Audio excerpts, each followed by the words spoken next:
எனக்கு இந்த இப்போ நான் எடுத்திருக்க சைட்ல வருமா வராதான்னு எனக்கு தெரியாது. ஓகேவா, நான் லைவா உங்களுக்கு காட்ட போறேன். ஏன்னா உங்களுக்கு ரியல் வேர்ல்ட் எக்ஸ்பீரியன்ஸ் வேணும்ன்றதுக்காக தான் நான் லைவா காட்டுறேன். ஒரு டெஸ்ட் சைட் எடுத்து நான் டெமோ சைட் எடுத்து நான் பண்ணி காமிச்சா கண்டிப்பா வந்து எனக்கு நல்லாவே தெரியும். ஓகேவா, அது எல்லாமே பண்றாங்க.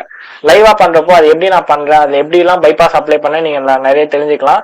அண்ட் எனிவேஸ் அது கிடைக்குதோ கிடைக்கலையோ, கடைசியா வந்து என்னோட ஓன் ஃபைண்டிங்ஸ் சில பெரிய கம்பெனிஸ்ல ஃபைண்ட் பண்ண அந்த பிஓசியை நான் உங்களுக்கு இந்த செஷன் எண்ட்ல காட்டுறேன். ஓகே, இந்த பக்கோட எண்ட்ல காட்டுறேன். ஓகே, ஸோ நேற்று பண்ண மாதிரி தான் இதான். ஓகேவா, இதுக்கு வந்து எந்த ஒரு பைபாஸ் டெக்னிக்ஸ் எதுவுமே இல்லை, ரொம்ப சிம்பிளான ஒரே ஒரு ஒர்க் தான்.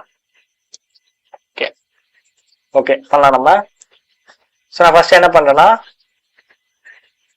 நேம் கொடுக்குறேன். ஓகேவா, ஹேக்கர் சம்திங் கொடுக்கலாம். ஓகே, மெயில் ஐடி வந்து எனக்கு ஒரு மெயில் ஐடி வேணும். ஸோ நான் வந்து டெம்ப் மெயில் ஓப்பன் பண்ணிக்கிறேன். இந்த டைம் நான் வந்து டெம்ப் மெயில் ஓப்பன் பண்ணிக்கிறேன். ஓகேவா, ஸோ ஒன்றும் பெரிய அட்டாக்ஸ்லாம் எதுவும் பண்ண போகிறது இல்லை, அதனால ஓகே டெம்ப் மெயில் வந்து ஓப்பன் பண்ணி